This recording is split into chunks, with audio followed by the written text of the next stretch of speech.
This information is brought to you by Charles Sturt University. So what we were looking at yesterday in particular was looking at recurrence relations. And it's like another name for them in different guys is a different equation, but we'll just call them recurrence relations. So we looked at a few examples in the last lecture. The one I wanted to revisit was this one here. So you've got a initial condition. So E1 is equal to some constant, 2, 3, 3.5, whatever it might be. And then the recurrence relation is EDN is equal to a function of things that are smaller in the sequence. So in this case, a constant R times by EDN minus 1. So this is sort of a general situation. So the example we did was that EDN is equal to 6, EDN minus 1. Now this is a geometric progression, as in each number in the sequence is just a constant multiple of the one before it. So the solution for it is EDN is equal to a R to the power of R minus 1, N minus 1. The general solution to that geometric progression. And it depends if you've done geometric series at school or not. You may have seen some of this before. So in general though, if we have this equation down the bottom here, so that's the recurrence relationship with the initial condition just chopped off, the general solution for that is always EDN is equal to some constant, K, times by R to the N. That's what the solution always sort of has, that sort of form. Now you can see I chopped off the R to the power of minus 1 there. I just sort of buried that in constant. And so this observation is really useful for us when we're trying to solve harder ones in a second, more directly. So when I'm trying to do Fibonacci a little later on, that observation is helpful for us. So the geometric progressions are some of the simplest, or are the simplest of these recurrence relations you can do, and we know the answer from observation, perhaps what we did yesterday, and using that pattern for the simplest one helps us the complicated ones. So we'll come back to that. So let's look at a harder one.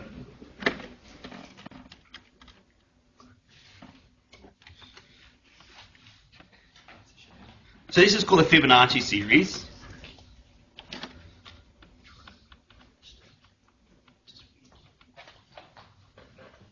Fibonacci sequence. Series to suggest you're adding things up. So it's a Fibonacci sequence. As I said, the original interpretation of this was number of rabbits. So it's the number of pairs of rabbits in a given month. So you start with, so in the first month, so at time 0, You start with 0 rabbits. you have no rabbits. That doesn't make any sense. Because it's a genetic reaction in a test tube in the lab in Mexico. Okay. Everything that cells to someone So else there's- cells come from other cells. So there's no rabbits. And then in 1 month, you start the process off by introducing a pair of juveniles. Oh, okay. So you have 1 pair of juvenile rabbits. It's almost. In month 2, these juveniles grow up to be adults. So there's no breeding yet. So they're just growing up, essentially. Well, that's wrong. What is the gestation period on a rabbit? Like 6 weeks. That's like a month-ish. That's good. So I don't know. This is the original problem. Fibonacci probably didn't care about gestation. He was just trying to look at the pattern for it. So after 3 months, the adults, so the juveniles from month 1 we introduced are still there. They're now adults, and the adults, and they've actually bred and produced another pair. And so it's going to be 2 this time. Which is slightly inbreeding. Well, see, that's also wrong because they don't only have 2 babies. Well, they might only have 2 babies. The fox ate the rest of them. Okay, well let's do this simple one. You can do much more complicated stuff as well using exactly the same idea. As a matter of fact, I think there's one in the assignment about that. Oh, pretty golly. Also based on rabbits as well from memory. But we do things like they also die and things like that. This one ignores the fact that rabbit will die. So in month 4, the So basically the pattern is the adults that we've had previously will continue to be around. So the population we had before continues to be around, and all the adults will breed and produce the same number of rabbits from before. So in this population, at 3 months, although there's 2 pairs, one pair is an adult, one pair is a juvenile. So the adult pair produces more babies, and the juveniles grow up. So that'd be 2 plus 1 equals 3. So it's the 2 from before plus the extra 1 that's been bred by the adults from before. So the general sort of pattern is the population of rabbits is what it was the previous month plus the number that have been produced from breeding. And the ones that have been bred are all the adults, and the number of adults is how many there were 2 months before, essentially. That's always the number of adults. So that's the sort of general pattern. And so we've got 0, 1, 1, 2, 3. And essentially the pattern is just adding up the 2 previous numbers. So it'd be 5. What's the next one? It's not F, so that it's 1. So what's 3 plus 5? 8. Next one. That's 13, 21, etc. So that's the Fibonacci sequence. People don't necessarily, some people just start at the double 1. I'll put 0 there. So that's the pattern. Can someone tell me what the formula is? Direct formula to work it out? So in the previous cases for geometric series, we could see the pattern and sort of guess the formula. This case, it's a bit harder to guess the formula what it is. Like that recurrence idea of going from just adding 2 previous terms to get the next one's okay, but how would you work out quickly what the 100th term is? At this point in time, it looks like we're just going to have to do a lot of arithmetic to get to the 100th term. It's like 2n minus n or something. Because it's like double it. Minus. Well, like 2n minus n is just n. No, wait. I'm done, don't worry. So the answer is, it's certainly not obvious what the direct answer, what the direct solution is. I'll work it out in a little bit. 3, right? It'll surprise you that it's a lot more complicated than at first glance. But the direct form does allow you to quickly work out the 100th term or 1000th term very easily, for that matter. So that's the sort of thing we want to solve. So this one's harder than the geometric series and the biggest reason is because if you look at the recurrence relationship here, it refers back not just to one other term, but 2 other terms. And so this is called a second order recurrence relation, and the other one was called so that one is called a first order.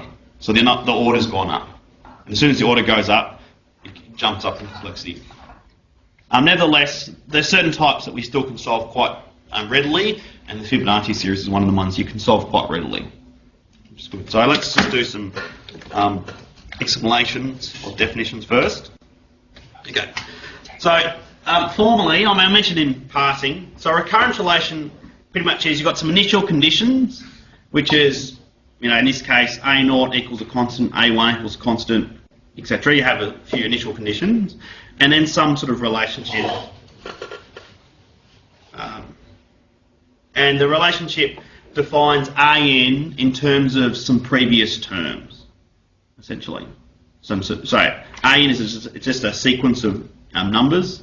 It's just saying we know what one term of the sequence is based on the few past behaviours. The greatest difference between these terms determines the order. So as I said before, this is a geometric progression. The difference between these terms is 1, so it's called order 1.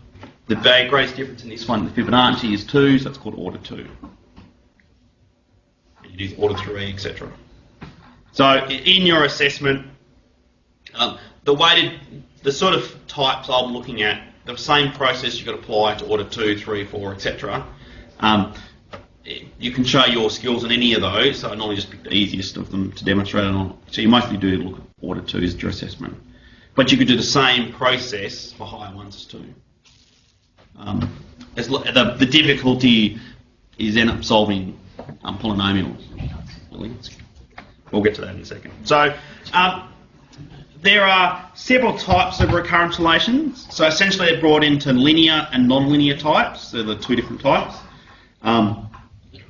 So what I mean by linear is it means that a to the n is equal to this sort of format. So it's an is equal to some number times a to the n minus 1 plus other number times a to the n minus 2, etc. So things you're not allowed for a linear one is you can't have a to the n minus 1 squared. You can't have products of the logs. It's only a direct term times by each of these elements in the sequence. That's called a linear one. There's still lots of different options you can pick there. So as I've written it, all the different numbers in front of these aliens are called the coefficients. So that's C1, C2, they're the coefficients there. And you've got a constant at the end, K. I've called them constants, but in reality these coefficients here can actually be dependent upon n as well. Makes it harder. So, some things we want to do. We'll focus on just linear ones, because non-linear are distinctly harder. The way to solve the non-linear recurrence relations, if you ever get to that, do that sort of stuff, is just to approximate them by the linear ones. The linear ones tend to be easier, so that's the way to go back to it. The other thing is, we'll focus in this subject on what's called homogeneous ones. So there's this little k at the end here. If k is 0, it's called homogeneous. If it's k is non-zero, it's called non-homogeneous. The way to solve the non-homogeneous ones is to first solve the homogeneous and then just do a little bit of work at the end. So let's make it simple. Let's just do only homogeneous. So lots of things to simplify it down for you. And the last thing is, as I said, these coefficients can be dependent upon n as well. That can make it a lot harder. Again, let's make it easier. Let's assume they're all constant. So I'm just making quite a few assumptions to make it easier for us. They're the only things I'm going to consider. But knowing that does help for the harder situations. So the ones I'm looking at are homogeneous linear recurrence relationships with constant coefficients. That's the thing that we're going to look at. Okay. So the way to solve these things is to notice that in this sort of situation, the solutions you get have a very precise format. And we see that by looking at the simplest of these. So the simplest homogeneous linear recurrence relationship of order 1, that's the simplest you can get, would be a geometric progression. So any order 1 satisfying those conditions will look like that. And as I said before, these have solutions of a constant times by r to the power of n. That's what the solutions always look like. And so in the situation we're looking at, the solutions always will have that sort of form. That's not true. Often will have that form. And so to begin with, let's just try those as solutions all the time. Now, there is some caveats. It doesn't quite always work. I'll explain when it doesn't work a little bit later on and try to fix it up. But that's always a good go. That gets it lots of the time. So basically, to solve any harder ones, we guess that as the solution. Okay. So let's do a bit of exploration for this particular exercise, and then we'll come back and explain the theory of what we did.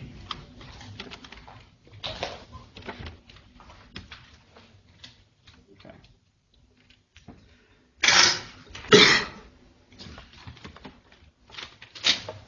So here's another recurrence relationship. I want to try to solve it.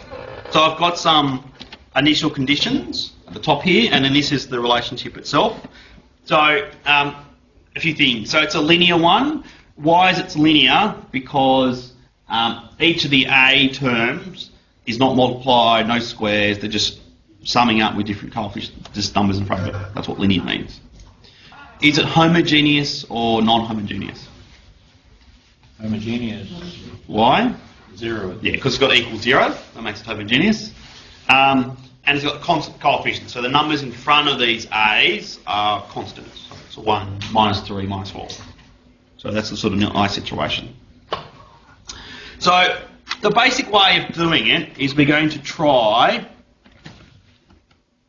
solutions of the form A to the n is equal to k r to the n. That's what we're going to try the solutions for. So what we're going to do is we're going to sub this expression here into this relationship to try to get an idea what the R would be in particular. So I'll do the whole thing and we'll realise we can even do this in a second, but we'll just go for it. So just sub it in.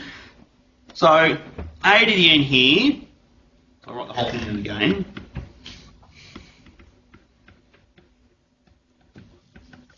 So the A to the N is going to be K R to the N. Got minus 3.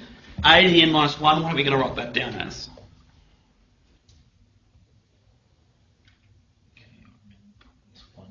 So K R N minus 1. Yep. The minus 4. And the A to the N minus 2 is going to be written down as KR N minus 2. KR N minus 2. So I just subbed it in. So I'm just guessing that as my solution. Subbed it in. Now what I want to do is I want to try to look at this to see if I can solve some things. What do you notice about the K as the first thing? You can take it out. I can take it out. So I can divide K from everything just to get rid of them. So that means I actually have no information on K at this point in time. But I can do some more things. What else can I do with the R's?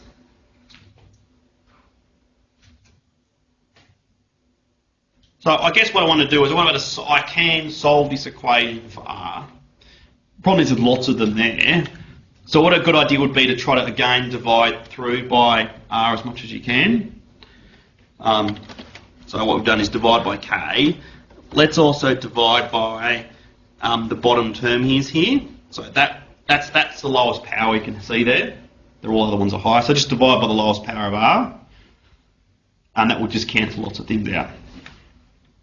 So what we're left with is we divide R to the power of N, divided by R to the N minus 2. How many R's you got left? So you've got N R's to begin with. You can get rid of N minus 2 of them. How many you got left? Sorry, what? What's R to the power of N divided by R to the power of N minus 2? And what I said is if the top's got N R's of them, just R times by R N times, the bottom's got N minus 2 R's. If you've got N, R to the N minus 2. Must be like R squared. Just R squared. Okay, let's just do it slowly, I guess. God. So at the top piece you've got N R's on top. It's just R squared minus R minus 4. And when you've got something on the bottom, it becomes a negative power if you really want to do it that way. Right, yeah, okay. Yeah. And then you add the powers together. So it's N plus 2 minus N. The N's cancel out and you get left with 2. So let's make it more concrete. Let's just sub in N equals 5, for example. This would be R to the 5, that'd be R to the 4, that'd be R to the 3. So what I'm doing is dividing by the smallest power of R there, just dividing by R cubed. So just getting rid of 3 R's everywhere. If I had 5 R to the 5 at the beginning, getting rid of 3 of them would leave even 2 behind. And if I get R4, I get rid of 3 of them, I'd be left with 1 behind. Same thing every single time.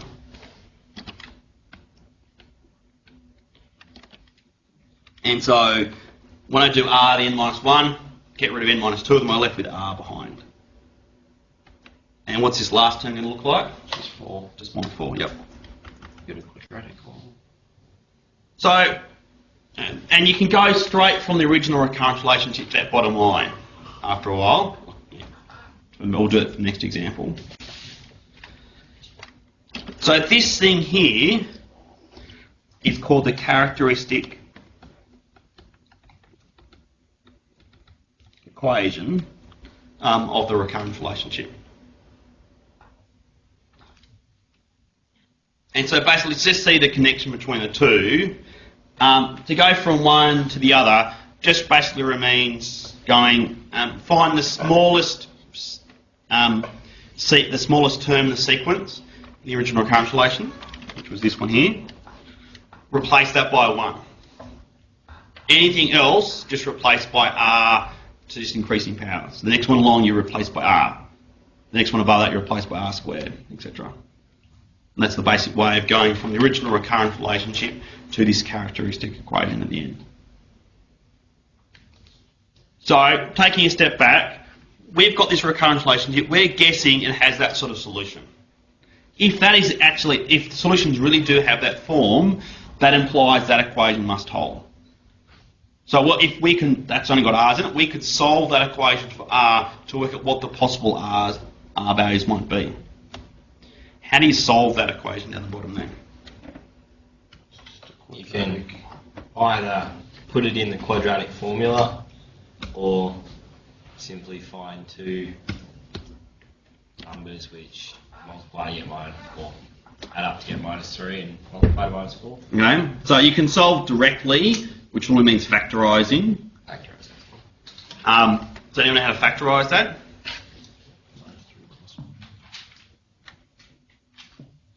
No, it's r -4 and r +1. Yep. So you can one option is to factorise. Honestly, who can factorise that? I mean, one person can at least. Okay. So that's the quick way. If you can see to factorise, that's certainly the way. Some things can't factorise easily, like we'll see in the next example. So you have to know the backup. But if you can factorise, that's better. If you can't factorise, you do need to fall back to the quadratic formula. And if you really suck at factorising, just use it straight away. So the quadratic formula is if you've got a x squared plus bx plus c equals 0, then x is equal to, remember what it is? So it's minus b plus minus the square root of b squared minus 4ac on 2a. That's a quadratic formula. So in this situation, we could use that. So I'll do it two different ways. So the direct method is now I've factorised. Either the first factor is 0. So if r minus 4 is equal to 0, what do you get? 4. Or the second factor is 0. -1. So that's the quickest way. Factorise and just read off the answer. The slower way is use this quadratic formula, which is to say r here, that's the solution what we're trying to go for, is equal to the minus b. So that's the b there. So minus b would be positive 3. Plus minus the square root of b squared. That's going to be 9. Minus 4 times by a, which is the number in front of r squared here, which is 1, times by c, -4. which is -4. All of it over 2 times by a, which is 1. So the -4 times by -4 would give you positive 16. So you've got to be worried about the signs there. 9 plus 16 is 5. Square root of is 25. Square root of 25 is 5. So you're getting 3 plus minus 5 on 2. If you do the positive case first, add them up, you get 3 plus 5 is 8 divided by 2 gives you 4. The minus case would be 3 minus 5, gives you minus 2, divided by 2 gives you minus 1. So you get the same answers. It's just painted black. Now, sometimes you have to use the quadratic formula, and you may need it in your exam. So, by all means, if you don't know it, please write it down on your formula sheet so you actually can use it. So you may need it. In this case, you didn't. You could get away with factorising. And factorising is quicker if you know how to do that, by all means. But sometimes you just can't factorise. So make sure you know either or, and you actually know how to use it. Because if you can't use it, you're going to get stuck pretty quickly in these sort of questions. So, what have we seen? So we've gone from that. So how are we going to do it in general? We go from here to the characteristic equation, which is r squared minus 3r minus 4 equals 0. That's our characteristic equation. Then we solve that to give us r is equal to 4 or minus 1. So that's what we've done so far. And again, that's the basic process. So to solve these things, you get the characteristic equation. From that, you solve it for the different values of r. From that, we know what the solution is going to be. So the solution will be of the form, K times by R to the N. That's what I just said the formula is. That's what we guessed the solution to be. So that's one idea. Or the other one would be K R to the N. So that's the two sorts of solutions we're going to look for.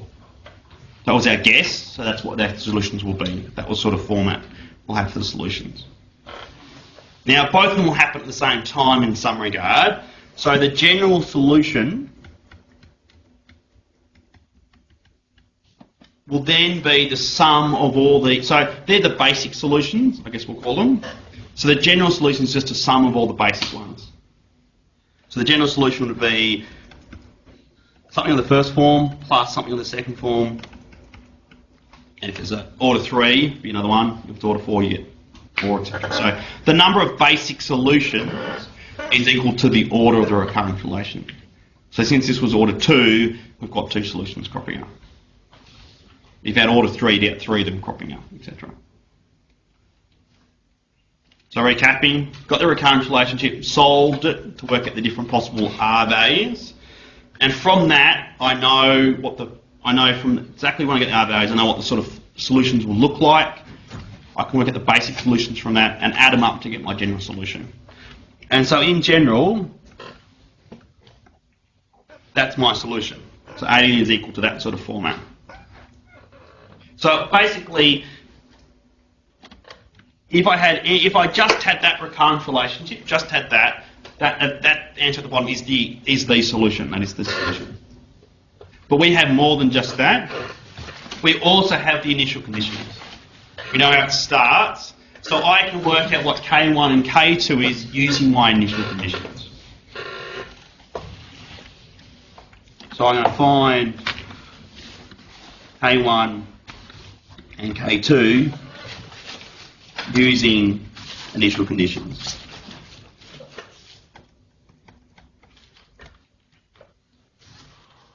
And once we do that, then we've got the answer and we're done. Let's show you how I do that.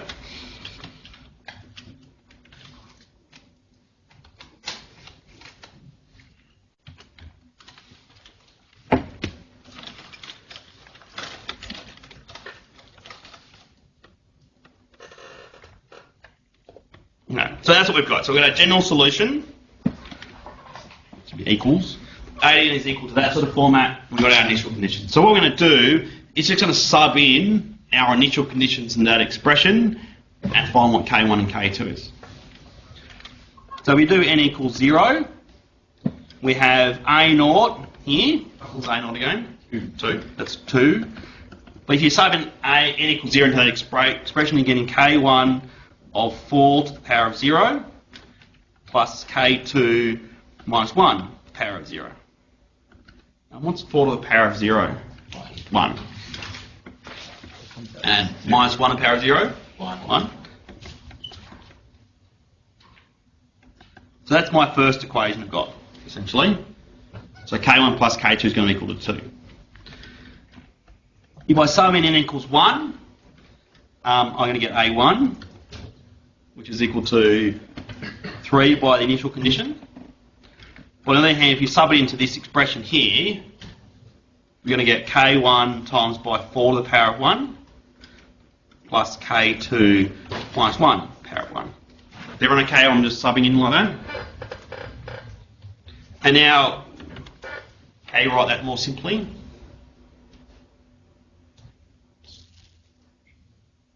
What's 4 to the power of 1?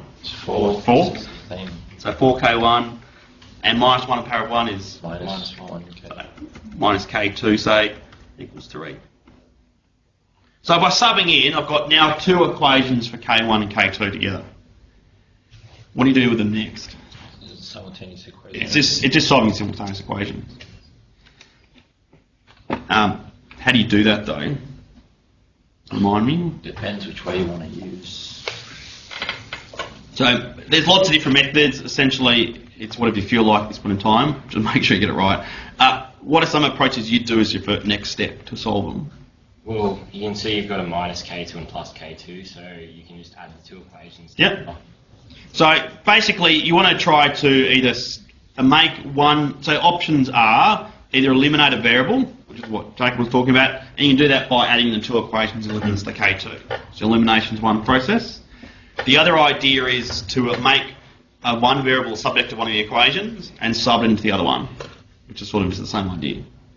So they're your sort of two basic approaches that you've been taught at school, and there's lots of variations upon that. So if we add them up,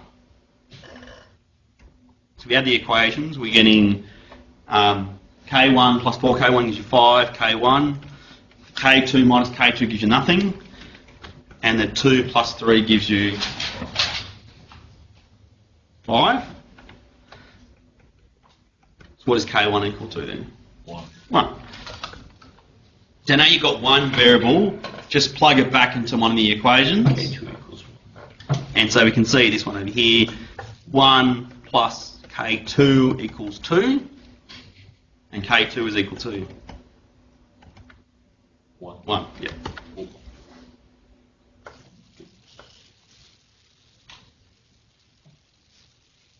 So now we know what K1, K2 are, so therefore we know what the answer is.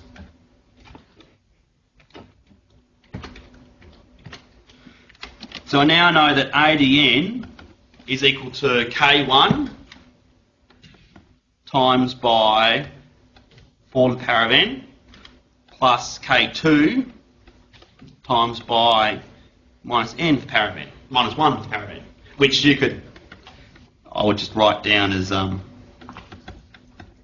I mean, that looks a bit neater.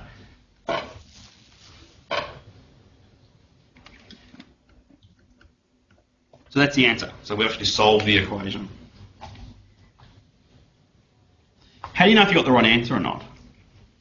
You've done all this work.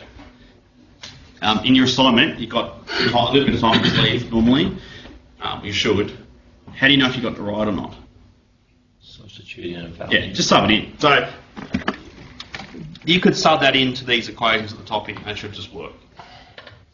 So let's just do it. So A naught, just this is our check. How to check it out. So if you sub in n equals 0, you're getting 4 to the power of 0 plus minus 1 to the power of 0, which would be 1 plus 1 should give you 2. Yep, that looks good. A1 would be 4 to the power of 1 plus minus 1 to the power of 1. Which would be 4 minus 1 gives you 3, which also works. So those two bits there really are just checking you did your simultaneous equations properly. That's all they're really going to do. But you can make mistakes there, so it is worthwhile checking. The last one we need to check is this equation here. This will check if you got solved the characteristic equation properly. So subbing into that equation, we've got 4n plus minus 1 to the n. That's the ADN part. Minus 3 times by 4 to the n minus 1 plus minus 1 to the power of n minus 1. Minus 4. Said this is getting very over the top. Lots of n minus something. Oh, it makes it, it's exactly the same. I wouldn't worry about it. That didn't help, yeah. I know. So they're going to try to simplify it. So hopefully it is equal to 0. So I won't put equal 0 because I don't know if that's true yet. So you've just got to try to group the terms together then. So there's lots of powers of 4. Let's put them all together. Lots of powers of minus 1. Let's put them together. So you've got powers of 4. So I'll just put the smallest one down first. So all the powers of 4. I've got 4 squared times 4 to the n minus 1 is the top term. That's this one here. Minus 3 times by 4 is my residual. And another minus 4. That's all the 4 terms. And then I've got minus 1 terms. So I've got 2 left over. Here I've got a minus 3 times by minus 1. And here I've got a minus 4.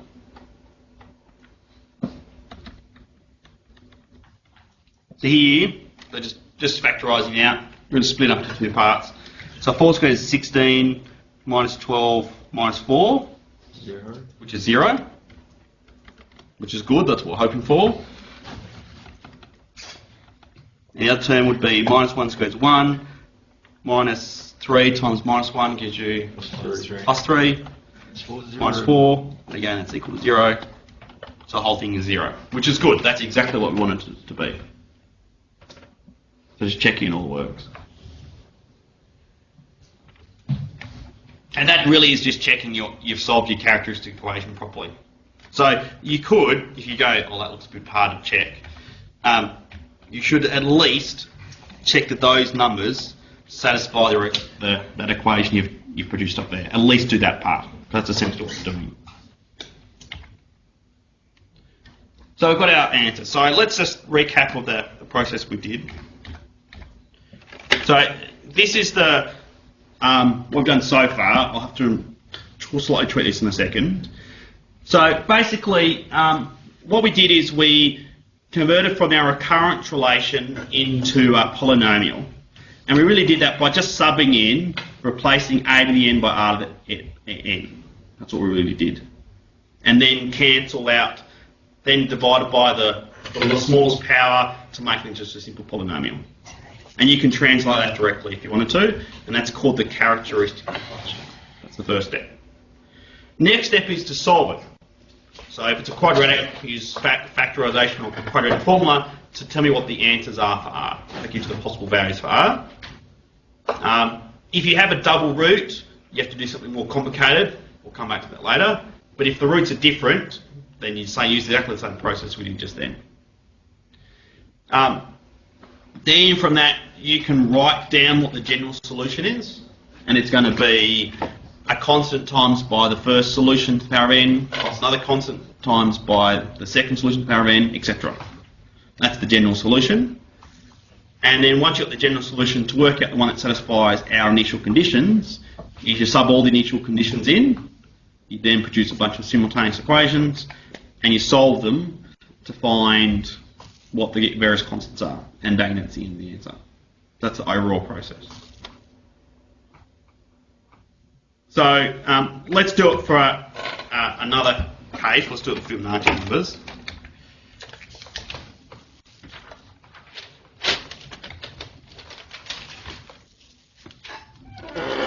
So Fibonacci numbers, just to recap, it's what's the order of this recurrence relationship for the Fibonacci numbers? Sorry. What's the order of the equation? Sorry. 2. So the order of the equation is, if you find the smallest and largest terms in that mentioned in the equation, just do the difference of those two. So the difference between fn and fn minus 2 is 2. So it's called an order 2 equation. So therefore, when we try to work out the characteristic equation, we'd expect 2 solutions for it. That's helpful. So we'll do the same process as before, and that is we're going to try fn is equal to r to the n, and sub it into our recurrence relation to get our characteristic equation. So fn would be r to the n is equal to r to the n minus 1 plus r to the n minus 2. And what we always do next is just divide by the smallest power of r you can, just to make them in to get rid of all the n's, essentially. That's what we're really going to do. Now, there's various ways of doing that, so I could do it directly. Gathering some people don't like in this here. So one way is let's get rid of the negatives for the moment. That might be a good starting point. So getting rid of the negatives would be, let's multiply both sides by r squared. Let's get rid of the negatives. So we're getting r to the n plus 2 is equal to r to the n plus 1 plus r to the n. Just multiply by r squared. Let's get rid of the negatives, so it's easier to see perhaps what we're doing. And then what I'm going to do next, I really want to get rid of those n's. So I'm going to divide by r to the n just to get rid of them. And so on the left, if I divide r to the n plus 1, r to the n plus 2 divided by r to the n, I'm just going to get rid of that r to the n part, which just disappears. And same for the next one. What am I left with? 1, or r to the 1, yep, which then just being r, for that matter. And r to the n divided by r to the n will just give you 1 by itself. Now you can do the whole thing in one go, but it depends how confident with the algebra you are, exactly how you want to write it down. So if you're really not quite sure about your algebra skills, take a few more lines to get it right. It's preferable for you. You go all one go, fantastic. And as I said, you can look at this and go straight to that equation if you wanted to. And that is, you just go find the bottom sequence and just go. That's the 0 term, and everything else is just higher terms. So that's called our characteristic equation. Now what I want to do is what? Solve it. So let's put it all on one side. So how do you solve that equation? What's quadratic? You solve a quadratic equation. factorize all the formula? So try to factorise. Can you see how to factorise it? No. So since you can't, so I can't see how to factorise it either. So we're really going to have to fall back to quadratic formula. So the quadratic formula is minus b plus or minus square root of b squared minus 4ac on 2a. That's a quadratic formula. So b, c and a, those terms essentially they're the various coefficients here. So the quadratic formula then said r would be equal to minus b. What's b? Minus 1. 1. So minus 1 would be positive 1. Plus or minus the square root of b squared. So you can see when I screen something, the signs disappear. So that's just why I've been a bit lazy perhaps there. Minus 4 times by a, Minus 1. which is 1.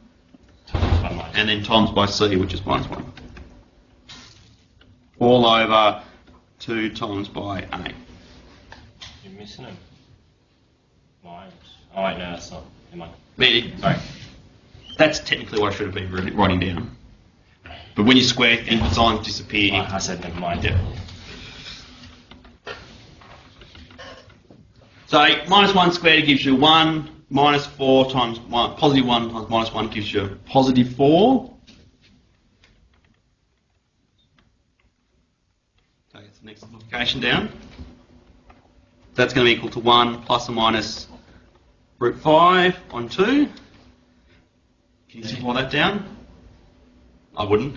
So I reckon the answers are pretty much 1 plus root 5 on 2 or 1 minus root 5 on 2. And there are our answers. They don't look neat, but that's what it is. Give some names for it. That expression there is called the golden ratio.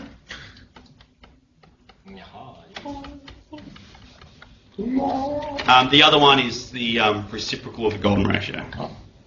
It's like the younger brother that no one knows about. So that's they call it sigma, the golden ratio. This one here is 1 on sigma. But they're both connected to the golden ratio. So the golden ratio was known to the classic Greeks, for example. So there you go. It's a looking unusual number. It crops up naturally in various things. Because it is sequence, as a matter of fact. So what we've done, got our original recurrence relationship, converted to a characteristic equation, solved it. From that, we now know the general solution of our Fibonacci sequence is equal to some constant times by the first term to the power of n plus another constant of our second solution to the power of n. That's what our general solution looks like. So we know that straight away. So now the issue is just about finding the K1 and K2. That's what we need to do next. So, and we can do that by subbing in initial conditions. So we know that F0 was 0. It's the first initial condition I used. So if I sub in n equals 0 into my equation here, what do I get?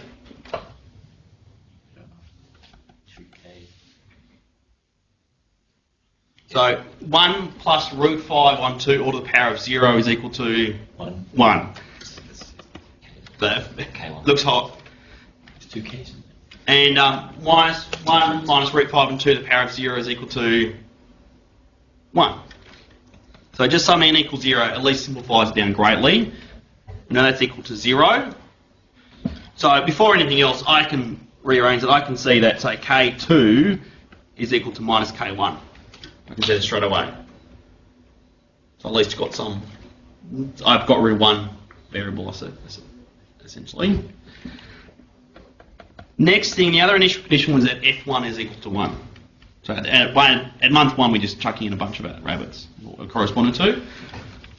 So we sub that in to our equation. We're getting K1 times by 1 plus root 5 on 2 to the power of 1. That's going to be there. Plus K2, which I might as well write down as minus K1 now.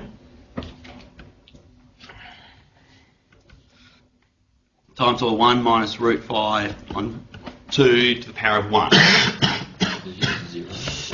that's equal to the whole thing's equal to 1. Where's that equal to 1 come from? So just taking a step back, there's lots of symbols on the page. All I've done is just subbed in n equals 0 and n equals 1 to my equation and just matched them up to my initial conditions. That's all I've done. There's lots of... The surds get in the way of seeing what the pattern is perhaps. So now we've got that one here. I've already worked out that K2 is equal to minus K1. So I've eliminated a variable already, essentially. Subbed it into the second one. And now I just have to solve it for K1. So this one here, let's factorise the K1s out. So I've got K1 of 1 plus root 5 on 2 minus 1 minus root 5 on 2 is equal to 1. So just factorise the K1s out. If I do that difference, I've got a 1 and a minus 1, they cancel out. The minus minus becomes a positive. And so I've got, and then, so you're going to get K1 times by 2 lots of root 5 on 2, so you're just getting root 5 is equal to 1. And so therefore K1 is equal to 1 and root 5 from all that. So there's a bit of algebra there, or arithmetic, when you look at it, to finally get that K1 is 1 and root 5. And K2 would be equal to what? Minus 1 and root 5. Yeah. So from that equation, minus 1 and root 5. So putting it all together, we can now know what the solution is.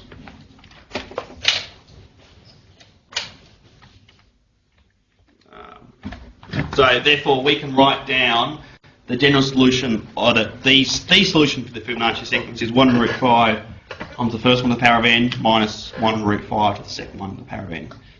And you can see I just factorise the 1 and root 5 out. And if you wanted to, you could sub in n is equal to 0, 1, 2, 3, etc. and you realise it actually matches up to the sequence we had before. And you can do it. It's not obvious. I mean, it's not you wouldn't have guessed that's the solution. I'm just looking at the numbers. But any sort of sequence like that, any recurrence relationship will have those sort of solutions cropping up. And that same sort of strategy works. So that's harder, mostly because we had to use the quadratic formula to solve it, etc. But it's exactly the same process as the first one. It really is the same. I've picked on this one to show that you do need quadratic formula sometimes. So if you just give it a random question, you might get things cropping up. But it is useful even for sequences you know well. So we'll finish it there today. The thing I haven't considered yet is sometimes when you do equations you get double roots. You have to tweak the processes a little bit. That will be our next example. I'll do that next day. So please finish off your assignment and submit it by Friday, which is when it's due. If you have any questions before then, please ask away. That's fine. Otherwise, I'll see you guys in tutorials.